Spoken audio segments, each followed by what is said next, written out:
ሰላም ጤና ይስጥልን ውድ በሀገር ውስጥና በውጭ የምትገኙ ቤተሰቦቻችን ከገበታ ሚዲያ የዕለቱን አበይት ዜናዎችንና ትኩስ መረጃዎችን ይዘንላችሁ ቀርበናል። አብራችሁን ቆዩ። በቅድሚያም ዋና ዋናዎቹን ለበርካታ ዓመታት ሲነገርለትና ሲጠበቅለት የነበረው የደቡብ ወሎ ለገይዳና ወረኢሉ የነዳጅ ሀብት ልባት ለማግኘት ተስፋ የተጣለበት ውሳኔ ሊሰጥ ነው። ከፌዴራል እስከ ወረዳ ድረስ የተውጣጡ ከፍተኛ ባለድርሻ አካላት ቡድን በቦታው ጉብኝት አድርገዋል። እንነግራችኋለን። ህወሓት ለጦርነት ዝግጅት 6.77 ቢሊዮን ብር በግዴታ ለመሰብሰብ ሚስጥራዊ እቅድ መውጣቱ ተሰማ። ነዳጅና ሸቀጣሸቀጥ ወደ ኤርትራ የሚያግዘው ትነግ ከድርጊቱ ስላልተቀበ የአገር መከላከያ ድንበር እንዳይሰጋ እየተጠየቀ ነው። ጦርነቱ ማይቀሬ ነው ተብሏል። እንመለከተዋለን። የ2025 የቲክቶክ ክሬቲቭ አዋርድ አሸናፊ አዶናይ በቁጥጥር ስር መዋሉ ተሰምቷል። ከሰሞኑ ታዋቂ ቲክቶከሮችን በቁጥጥር ስር እያዋለ የሚገኘው የፌዴራል ፖሊስ አዶናይ ብርሃነ ኃይለ ሚካኤል የተባለ ተጠርጣሪን በቁጥጥር ስር አውሎ ምርመራ እያጣራ መሆኑን አስታውቋል። በዝርዝር የምንመለከተው ሌላኛው ጉዳያችን ነው። ጠቅላይ ሚኒስትር አብይ አህመድን አስመልክቶ ከጥቂት ወራት በፊት እኔን ሁሌ የሚያስጨንቀኝ የሚያሳስበኝ ነገር ጠቅላይ ሚኒስትራችን ደከመኝ በቀኝ ትንሽ ልረፍ እስቲ እንዳባት ወደ ልጆቼ ወደ ቤተሰቤ ልመለስ ቢል ምን ይውጠናል? ማን ነው እሱን የሚተካው? ማን ነው ይህንን ሁሉ ውጥንቅጦ የወጣ ፖለቲካ የሚችለው? ፈጣሪ ለኢትዮጵያ ሲል ከኔ እድሜ ቀንሶ ይስጥህ በሚል ንግግሯ የምትታወቀው በረከት ገበሬዋ በሕግ ቁጥጥር ስር መዋሏ ይታወሳል። በረከት ገበሬዋ ለእስር የተዳረገችበት ምክንያት ምንድነውን? ዝርዝሩን ይዘነዋል።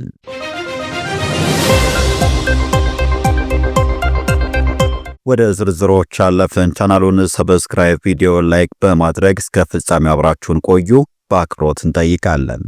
የ2025 የቲክቶክ ክሬቲቭ አዋርድ አሸናፊው አዶናይ በቁጥጥር ስር ዋለ። ከሰሞኑ ታዋቂ ቲክቶከሮች በቁጥጥር ስር እየዋለ የሚገኘው የፌዴራል ፖሊስ አዶናይ ብርሃነ ኃይለ ሚካኤል የተባለ ተጠርጣሪ በቁጥጥር ስር አውሎ ምርመራ እያጣራ መሆኑን አስታውቋል። አዶናይ ብርሃነ ኃይለ ሚካኤል በቁጥጥር ስር ሊውል የቻለው ከኢትዮጵያ ሕዝብ ባህልና መልካም ስነ ምግባር በተቃራኒ በሕዝብ ዘንድ ተቀባይነት የሌለው አስነዋሪ አለባበስ ለብሰው በአደባባይና በቴሌቪዥን ቀጥታ ስርጭት የታዩት 5 ተጠርጣሪ በቁጥጥር ስር ዋሉበት የወንጀል ጉዳይ ጋር በተያያዘ መሆኑን ፖሊስ አስታውቋል። እውቅናና ገንዘብ ለማግኘት ብቻ በማሰብ ሚዲያዎችን ኃላፊነት በጎደለው አኳኋን የተጠቀሙ በተለይም ወጣቱ ትውልድ በመልካም ስነ ምግባር ተቀርጾ ሀገርን የሚጠቅሙ ተግባራትን እንዳያከናውን በተቃራኒው በትውልዱ ላይ ርካሽ ባህልን ለመጫን የሚደረገው ተግባር ለመከላከል የኢትዮጵያ ፌዴራል ፖሊስ የመጀመሪያውን ምርመራ አጠናክሮ እንደሚቀጥል አስታውቋል። ቀደም ሲል የኢትዮጵያ ፌዴራል ፖሊስ በ3ኛው የጂፓወር ቲክቶክ ክሬቲቭ አዋርድ ላይ ከኢትዮጵያ ሕዝብ ባህልና ስነ ምግባር ባፈነገጠ አኳኋን ሰውነታቸውን የተገላለጠ አለባበስ ለብሰው በአደባባይና በቴሌቪዥን በቀጥታ ስርጭት ለሕዝብ የታዩ ተጠርጣሪዎችን ከነ ግብረ አበሮቻቸው በቁጥጥር ስር አውሎ ምርመራ መጀመሩን ይፋ አድርጓል። ግለሰቦቹ ወንጌላዊት ገብረ እንድሪያስ በርሄ፣ በረከት ጸጋዬ፣ ጃፋር መቅደም፣ ደረጀ መንግስቱ፣ ግሩም ገዛይን ቀጭሬና ዮሐንስ መኮንን ኃይለማርያም የተባሉ መሆናቸውን የፌዴራል ፖሊስ አመላክቷል።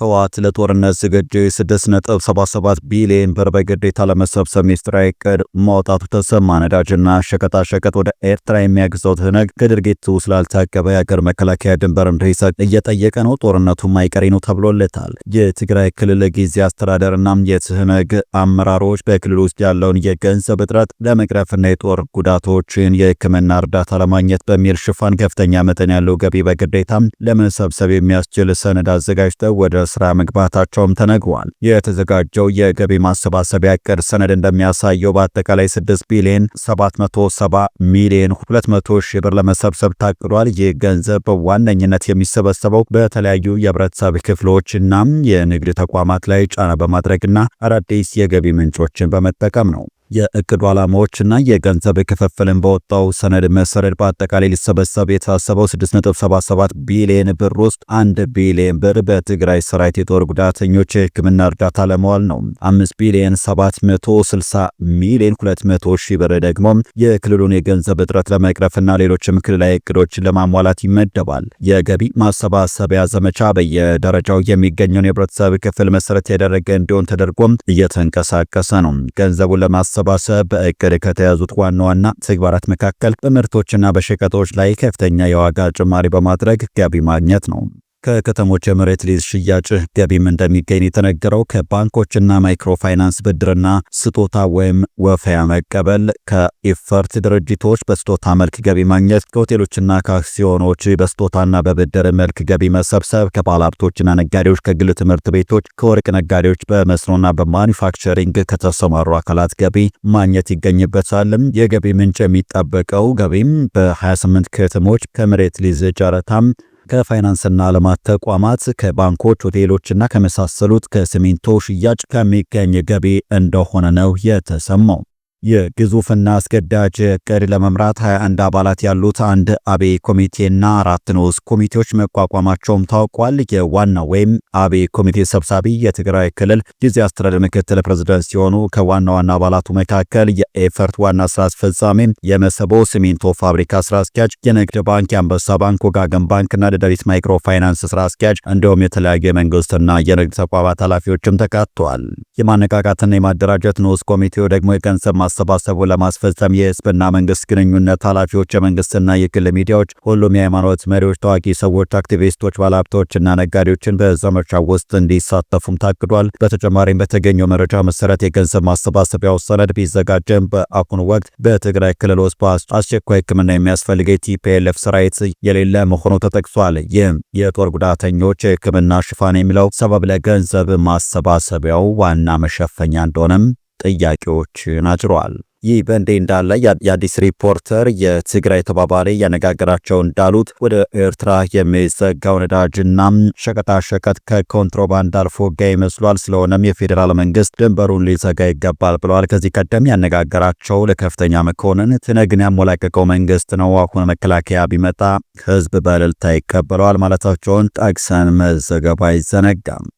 በረከት ገበሬዋም ለእስር የተዳረገችበት ምክንያት ምንድን ነው የሚለውን ስንመለከት ከቅርብ ጊዜ ወደ ስማቸው በመደበኛው ሚዲያና በማህበራዊ ሚዲያ ገዝፎ ከወጡ ባለሀብቶች መካከል በቅጽል ስሟ በረከት ገበሬዋስ ሙሉ ስሟ ደግሞ በረከት ወርቁ አደራ በመባል የምትታወቅ ግለሰብ ትገኝበታለች። ግለሰቧ ጠቅላይ ሚኒስትር አብይ አህመድን አስመልክቶ ከጥቂት ወራት በፊት እኔን ሁሌ የሚያስጨንቀኝ የሚያሳስበኝ ነገር ጠቅላይ ሚኒስትራችን ደከመኝ በቃኝ ትንሽ ልረፍ እስቲ እንደ አባት ወደ ልጆቼ ወደ ቤተሰቤ ልመለስ ቢል ምን ይውጠናል? ማነው እሱን የሚተካው? ማነው ይህን ሁሉ ጥንቅጦ የወጣ ፖለቲካ የሚያቻችለው? ማነው ፈጣሪ ለኢትዮጵያ ሲል ከኔ እድሜ ቀንሶ ይስጠ በሚል ንግግሯ የብዙዎች መነጋገሪያ ሆና ነበር። በረከት በእርሻ ስራ ላይ የተሰማራች የብርታት ተምሳሌት የሆነች የኢትዮጵያ ሴት ባለሀብቶች ተምሳሌትና የስራ ዕድል ፈጣሪ ተደርጋም በብዙዎች ዘንድ ትወሰድ ስለነበረ የመታሰሯ ዜና ከ3 ሳምንት በፊት ይፋ ሲሆን ብዙዎችን አስገርሞ ነበረ። እስሩ ይፋ በሆነበት ቅጽበት አንዳንዶች በረከት ገበሬዋ እስር ቤት የገቡት በሹፌሯ ምክንያት በተፈጠረ ቀላል ችግር ነው፣ በቅርቡ ትፈታለች የሚል ማረጋጊያ የሚመስል መረጃ ማህበራዊ ሚዲያ ላይ በስፋት ሲለቁ ተስተውለው ነበር። መሰረት ሚዲያ በዚህ ዙሪያ ያደረገው ክትትል እንደሚያሳየው ግን ጉዳዩ ከሹፌርም ሆነ ከሌላ አካል ጋር የተገናኘ ሳይሆን ግለሰቧ በከባድ ዓመታትን በፈጀና ረጅም ሰንሰለት ባለ የማጭበርበር ድርጊት ውስጥ ተሳትፋለች በሚል ተጠርጥራ መሆኑን አረጋግጧል። ጉዳዩ ምን ይሆን? ዋናው ጉዳይ የግብርና ምርቶችን የሚያመርተውና የሚያከፋፍለው ድርጅቷ ውስጥ ለበርካታ ሺህ ሰው በረከት ገበሬዋ የሸጠችው ሼር እንደሆነ ከመንግስትና ጉዳዩን ከሚያውቁ ሌሎች የመረጃ ምንጮች ተረጋግጧል። በመጀመሪያ 45 ሰዎች ገደማ ከፍተኛ መጠን ያለው ብር ይዛ ተሰወረችብን በሚል የተጀመረ ምርመራ ነበረ። በኋላ ሲጣራ ለማየት እንደተቻለው በሼር ሽያጭ ዙሪያ የወጡ ደንቦችን በመተላለፍ ጭምር 2 የሽርክና ውሎችን በማዘጋጀት ስትሸጥ ተገኝታለች የሚሉት የመንግስት ምንጫችን ናቸው። በዚህም መሰረት በመጀመሪያው ምድብ 1 ሚሊዮን ብር፣ በሁለተኛው ምድብ 500 ሺህ ብር በስፋት ሲሸጥ መቆየቱም ይታወሳል። 45 ሰዎች የመጀመሪያዎቹ ሆኖ እንጂ ምናልባትም በመቶዎችና በሺዎች የሚቆጠሩ ግለሰቦች የድርጊቱ ሰለባ ሳይሆኑ እንዳልቀረ መረጃዎች አመላክተዋል። ይህም ከበርካታ መቶ ሚሊዮኖች እስከ ቢሊዮኖች በዚሁ መልክ በግለሰቧ ሳይሰበሰብ እንዳልቀረም ተገምቷል። ስራው እንደ ፒራሚድ ሼም ቀድመው ሸር የተደረጉ ሰዎች ሌሎች ሰዎችን እንዲያምስ የማድረግ አካሄድ እንደነበረው አንድ ጉዳይ በቅርበት የተከታተሉ የመረጃ ምንጭ ያስረዳሉ። ከአንድ ቤተሰብ በ2፣ 3 እና 4 ሰው ስም ሼር ይገዛሉ። ግለሰቧ ደግሞ ለዚህ አንዱና ዋናው ማሳመኛዋ ከመንግስት ጋር በቅርበት እንደምትሰራ መናገሯና ከባለስልጣናት ጋር አብራ የተነሳቻቸውን ፎቶዎች በስፋት መልቀቋ ነበር ብለዋል። የመሰረት ሚዲያ ዘገባ እንደሚያሳየው ከከፈሉ ሰዎች እንደተረዳው በረከት ገበሬዋ በተለይም ከጠቅላይ ሚኒስትር አብይ አህመድ ከደህንነት ቢሮ ኃላፊ አቶ ሬድዋን ሁሴንና ከፌዴራል ፖሊስ ኮሚሽነር ጀነራል ደመላሽ ገብረ ሚካኤል ጋር የቅርብ ትውውቅ እንዳለ በስፋት ስትናገርና ህዝብን ለማሳመን ስትጠቀምበትም ነበረ። ከእርሾቿ የምታመርታቸውን የግብርና ውጤቶች በቅናሽ ለህዝብ እንደምታከፋፍል እንድናከፋፍል በሚል በሼር ስም ብዙ ሰው እንደኛ ገንዘቡን ሰጥቷል። ይህ ከሆነ 2 ዓመት ጭምር የሞላቸው አሉ፣ ዓመት ያለፋቸው ሞልቷል። ምንጊዜም ምንም እንቅስቃሴ ግን የለም የሚሉት አንድ የድርጊቱ ሰለባ ከቅርብ ወራት ወዲህ ግለሰቧ ጭራሽ ተሰውራ እንደቆየችና በማህበራዊ ሚዲያ ብቻ ትታይ እንደነበረ አስረድተዋል። ሌላ ብራቸውን እንደተበሉ የሚጠቅሱ ግለሰብ ደግሞ በረከት ገበሬዋ የኢትዮጵያ የስልክ ቁጥሯን ጭራሽ በማጥፋት የአየርላንድ ሀገር ስልክ በሆነ ቁጥር ዋትስአፕ ላይ ብቻ አልፎ አልፎ ትገኝ እንደነበረ አስረድተዋል። በዚህ ድርጊት ማለው ገንዘባቸው በብዛት የሰጡት ሴቶች እንደሆኑ የሚናገሩት ሌላኛዋ ምንጭ ደግሞ የከፍተኛ ባለስልጣናትን ስም ደጋግማ በመጥራት ሼር ገዢዎች ጥያቄ እንዳያነሱ ስታደርግ እንደነበረ አስረድተዋል። ከባለስልጣናት ጋር ግንኙነትና ቅርበት አለኝ የሚለውን የተጠቀመችው ለሼር ሽያጩ ብቻ ሳይሆን ከማንኛውም ሰው ጋር አለመግባባት ውስጥ ስትገባ ጭምር ነበረ። ባለስልጣናት የእሷ ማስፈራሪያ ነበሩ የሚሉት የመንግስት የመረጃ ምንጩ በዚህ ሁኔታ በርካታ ሌሎች ያልተደረሰባቸው ጉዳዮች አሁን ወደፊት እየመጡ መሆኑን ለሚዲያው ተናግረዋል። ለምሳሌ በኦሮሚያና በአፋር ክልል በኢንቨስትመንት ስም የወሰደቻቸው ትላልቅ ስፋት ያላቸው መሬቶች ጭምር በሽያጭና በማይታወቁ ውሎች ስማቸው ከበረከት ገበሬዋ ወደ ሌሎች ሲተላለፍ እንደነበረ መረጃዎቹም ለሚዲያው ደርሰዋል። በረከት ገበሬዋ የዛሬ 2 ዓመት የጠቅላይ ሚኒስትር አብይ አህመድ የመደመር ትውልድ መጽሐፍን በ50,000 ዩሮ ገዝታ ነበረ። እንደዚህ አይነት ድርጊቶች በተለይም የሚፈጸሙ ወንጀሎችን ለመሸፈን ሲውሉ ይስተዋላል የሚሉት ምንጮች በቅርቡ የኬና ሆቴል ባለቤት በተመሳሳይ ቁጥጥር ስር መዋላቸውን አስታውሰዋል።